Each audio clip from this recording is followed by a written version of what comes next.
Close the glue valve. Note: do not press to the manual switch during cleaning.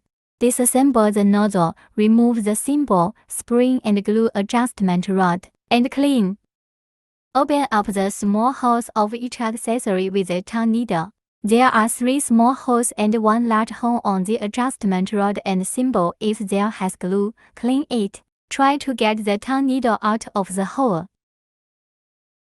After cleaning, add lube to the sealing ring of the adjustment valve. Note: screw the adjustment rod to the loosest point before putting it back. Put back the spring, symbol and nozzle and lock. Screw the adjustment rod to the tightest and release it for 1.5 turns.